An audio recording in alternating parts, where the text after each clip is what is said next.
గురుగారు ఈ జూన్ మాసంలో మీనరాశి వారికి ఏ విధంగా ఉండబోతుంది? మీనరాశి అద్భుతం అన్నమాట. మీనరాశి వారికి ఏలినట్టు శని దంచవే మేనత్త కూతురు అంటూ దంచుతుంది. అయినా సరే డోంట్ కేర్ అని మా తెలంగాణ సిస్టర్ లాగా చక్కగా హ్యాపీగా ఆనందంగా ఉంటారనమాట. వృత్తి వ్యాపార ఉద్యోగ విషయాల్లో తిరుగులేదు వీళ్ళకి. డబ్బే డబ్బు, పట్టిందల్లా బంగారమే అంటారు. బంగారమే పట్టిందల్లా బంగారమే. అంతేకాదు బంగారం షాపుల్లో బంగారం కొంటారు కూడా వీళ్ళు.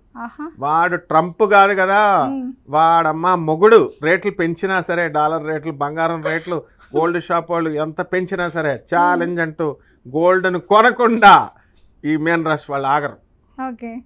అలాగే ఉద్యోగం ఉంటే ఉంటుంది, పోతే పోతుంది అనుకోండి, అదేంటి గురుగారు అలా చేసుకుంటారు. అంత ధైర్యస్తులు మీన రాశి వాళ్ళు ఈ నెలలో. కానీ వాళ్ళ ఉద్యోగాలకి ఏం కావు, చక్కగా సెక్యూర్డ్గా ఉంది. ఇక కోళ్ల పందాలు విన్నావా ఎప్పుడైనా? భీమవరంలో జరుగుతుంది. అలాగే భీమవరంలో, అలాగే ఉరుస్ అనే ఫంక్షన్ జరుగుతుంటాయి, ఎద్దులు పోటీ తమిళనాడులో జరుగుతాయి. అలాంటి కార్యక్రమాల్లో వీళ్ళు మేకల పోరాటం పెడతారు, మేకల కాంపిటీషన్. ఇలాంటివన్నీ ఏ కాంపిటీషన్లు ఏ పందాలైనా సరే మీన రాశి వాళ్ళు రెడీ దాన్ని ఓపెన్ చేయడానికి. కాబట్టి అంత హ్యాపీగా ఈ యొక్క మీనరాశి వాళ్ళ పరిస్థితి బాగుంటుంది. అండ్ ఖర్చుల విషయంలో అధికమైనటువంటి ఖర్చులు, తర్వాత ఆదాయాలు బాగున్నాయి, వ్యాపారాలు బ్రహ్మాండంగా చేస్తారు. తర్వాత ఏం వ్యాపారాలు వీళ్ళు చేయకూడదంటే ఇనప వ్యాపారాలు చేయకూడదు. అండ్ అన్ని వ్యాపారాలు డబ్బు బాగున్నా సరే మానసికంగా పాపం బాధపడతా ఉంటారు. ఎందుకని? భర్త తిట్టాడనో, అలాగే స్టూడెంట్స్ ఉంటే వాళ్ళు ఎవరు హ్యాండ్ ఇచ్చాడను, ఏదో రకంగా మొత్తం మీద మానసికమైనటువంటి రాహు ప్రతిదానికి మనం రూల్ ప్రకారం చెప్తున్నాం వీళ్ళకి. అందువలన తప్పకుండా ఆ రాహుని మంచి చేసుకోవాల్సిన పరిస్థితి వీళ్ళని దోస్తానా చేయాలా మీన రాశి వాళ్ళ రాహుతో. మరి ఇలా దోస్తానా చేయాలంటే ఎలాంటి పరిహారాలు చేస్తే మంచిది? వీళ్ళు దోస్తానా చేయాలంటే ఖర్చు పెట్టాలి కదమ్మా. మరి వీళ్ళేమో పంతులకు ఖర్చు పెడుతున్నారు 2 లక్షలు 3 లక్షలని.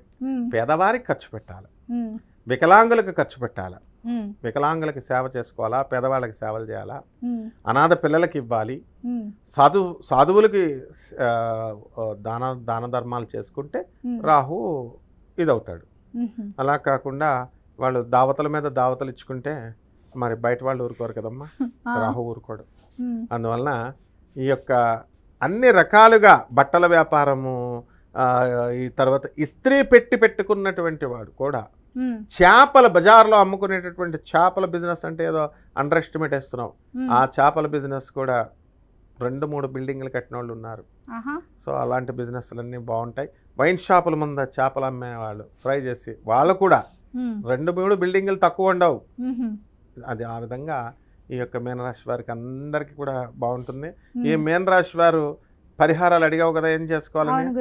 నల్ల బొట్టు పెట్టుకోవాలా. వీళ్ళంతా వశీకరణ బొట్టు అంటే కుబేర తిలకం అలాంటి బ్రాండ్స్ కాదమ్మా, మామూలు చక్కగా మనం తిలకం పెడతాం చిన్నపిల్లలకి దిష్టి తగలకుండా. అలా భార్యలందరూ కూడా తమ భర్తలకి కాటుకు పెట్టాలి, దిష్టి తగలకుండా భర్తలకి. అందుకంటే అంటే స్టార్ మారుతోంది అనమాట మీనరాశి వాళ్ళకి. అలాగే ఏలినాటి శని జరుగుతోంది కాబట్టి శని జపం చేయాలా, శని స్తోత్రాలు చదవాలా, శనికి కిలోంపావు నల్ల నువ్వుల్ని నల్లని వస్త్రాన్ని పేద బ్రాహ్మణులకి శనివారం నాడు ఉదయం 8 గంటలకి దానం చేయాలా. దశ మహావిద్యల్లో ఒకటైనటువంటి మహాకాళి అమ్మవారి యొక్క హోమాన్ని జరిపించాలా. రావి చెట్టు మర్చిపోకూడదు. అది స్పాంజ్ ఏ విధంగా అయితే మురుకు నీళ్ళ లాగుద్దో, రావి చెట్టు మనం చేసిన పాపాలను లాగుతా ఉంటది. రావి చెట్టుకు పూజ చేయాలా, రావి చెట్టుకు నీళ్లు పోయాలా, రావి చెట్టుకు ప్రసాదం పెట్టాలా. రావి చెట్టుకి చక్కగా మీరు ఓం శనైశ్చరాయ నమః అంటూ చేసుకుంటే సరిపోతుంది. చాలా చక్కగా చెప్పారు గురుగారు, ధన్యవాదాలు.